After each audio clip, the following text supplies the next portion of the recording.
Se teve algo que rolou na última década, foi artistas e bandas que surgiram do nada. Trouxeram uma estética nova, construíram uma base enorme de fãs e mesmo assim não foram uma unanimidade mainstream. Parando pra pensar, esse é o modelo ideal do artista cult. Isso já rolou várias vezes na história da música. A banda não está nas paradas de sucesso nem no posto de headliners dos festivais, mas ainda tem um poder de influência enorme na sua época. Nos anos 2010, isso rolou algumas vezes, principalmente com os sons que transmitiam um certo mood. T-Wave, Dream Pop e Vaporwave foram gêneros que traziam novidades não só na sonoridade, mas também na estética. Dentre esses nomes marcantes, um que se destacou e fez a cabeça da galera foi o Macintosh Plus.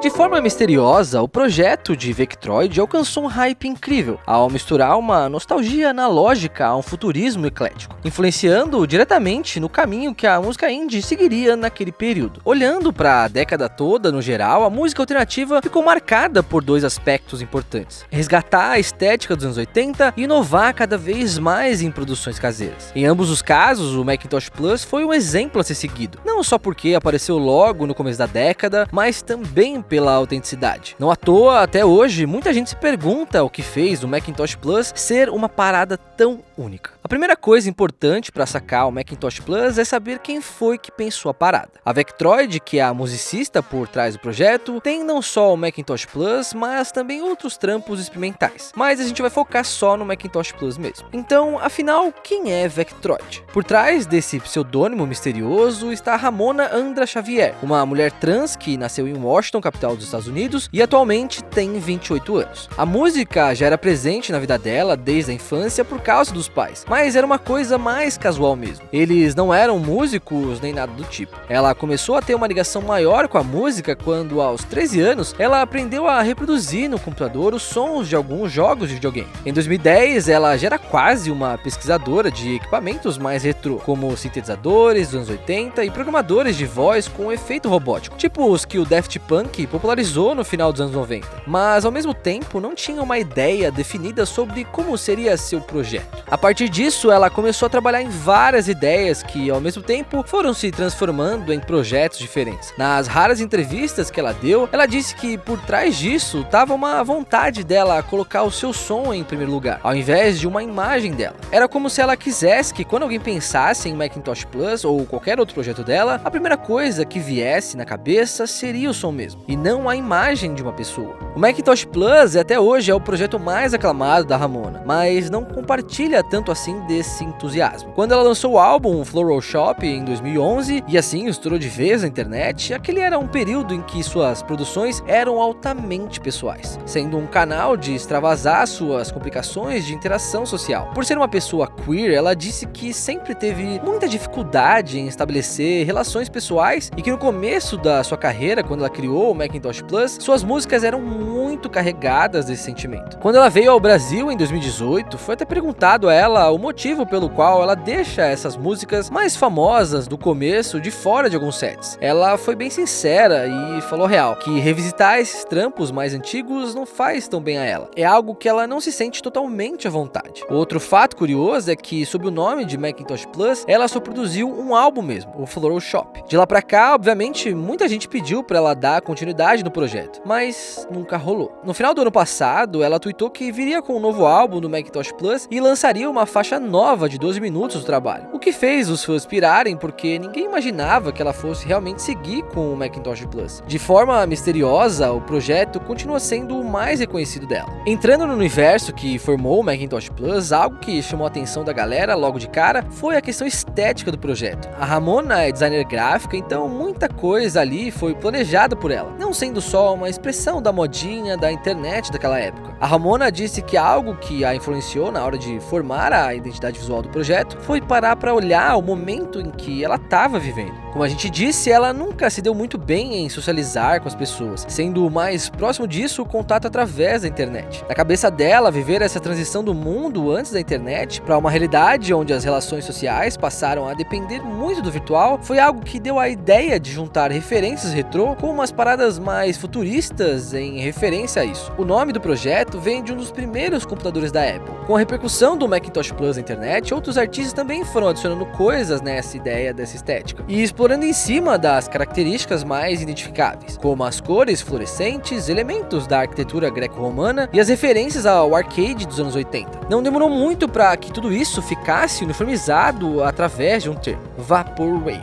Inclusive, há uns 2 anos atrás, mais ou menos, a gente fez um vídeo falando sobre o que é Vaporwave, desde a origem até as vertentes mais atuais do estilo. Vale a pena sacar se você quer ter um olhar mais amplo da parada. Até hoje, muita gente dá crédito a Ramona, principalmente por causa do Macintosh Plus, pelo pioneirismo do Vaporwave. Mas a própria Ramona disse que não dá pra dizer que foi ela que criou a parada, e que antes dela já tinha muita gente explorando isso. Com o tempo, a estética Vaporwave foi ganhando um sentido mais existencial, ao trazer referências de símbolos do consumismo, colocando esses elementos numa posição de ridículo. Era como se esses artistas pegassem tudo aquilo que era visto como padrão de vida ideal da sociedade capitalista e fizessem meme disso. Assim, de forma interessante, o Vaporwave se transformou nessa crítica à alienação da geração da internet. Já no final da década, algo curioso aconteceu, quando grupos virtuais de extrema direita se aventuraram ao tentar apropriar essa estética, pelo apelo sarcástico da parada. Obviamente, isso causou um estranhamento em todo mundo, já que o Vaporwave se popularizou ao ridicularizar esses cidadãos do bem. O que definiu mesmo o impacto do Macintosh Plus na geração alternativa do começo da década foi o som inovador que o projeto trazia. Todo som que é difícil de definir desperta cada vez mais curiosidade em quem ouve, e com o Macintosh Plus não foi diferente. Em termos de produção, a Ramona não apostou em nada megalomaníaco. Ao contrário disso, ela procurou explorar ao máximo suas experiências caseiras, utilizando muito da sensibilidade sensorial que envolve os barulhos de equipamentos como computadores e videogames. Assim, ela foi moldando esses sons repetitivos que grudam na cabeça, recortando e distorcendo-os. Outra coisa que ela foi muito criativa foi ao dar uma nova cara para o uso de samples.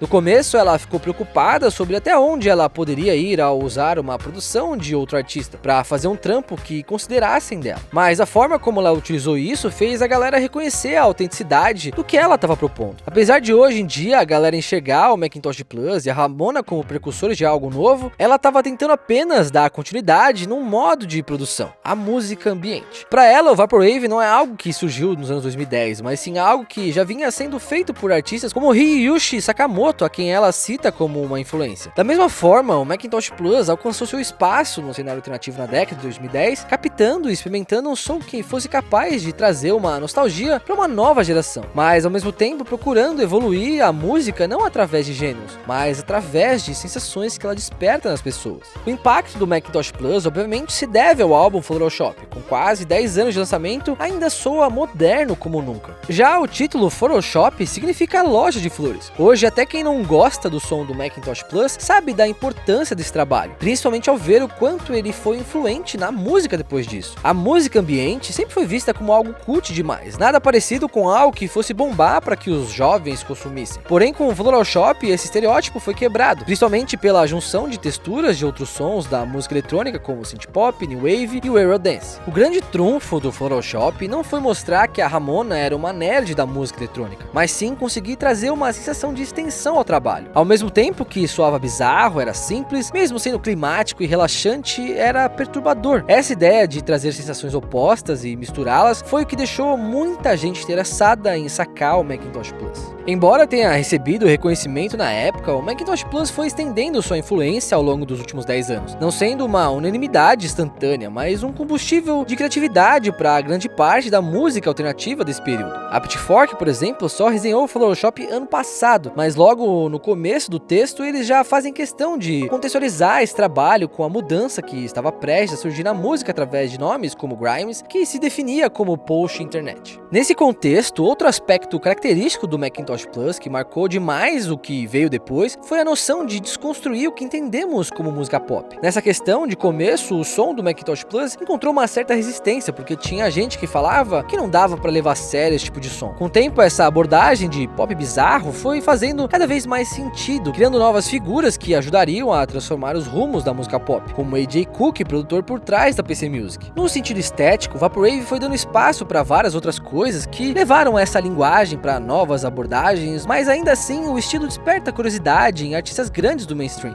O Tame Impala, na época do Currents, flertou com Vaporwave na estética de alguns clipes e sets de palco. O Beck, em seu último disco, Hyperspace, deu uma boa resgatada nessa estética, chegando a trazer essa influência pro som do disco, inclusive. Muita gente acha que perde a graça quando aquele artista que você gosta começa a aparecer mais. Com o Macintosh Plus, isso aconteceu, mas não totalmente. Até porque a Ramona tem vários outros projetos e mais de 40 álbuns lançados através deles. O fato do Macintosh Plus ter só um álbum lançado também dá uma aura de intocável para o projeto, como algo único. Realmente poucos projetos conseguiram expressar a sua época tão bem criativamente como o Macintosh Plus. Ao mesmo tempo, o projeto tá longe de ser algo datado, tendo sua relevância só aumentado com o passar do tempo.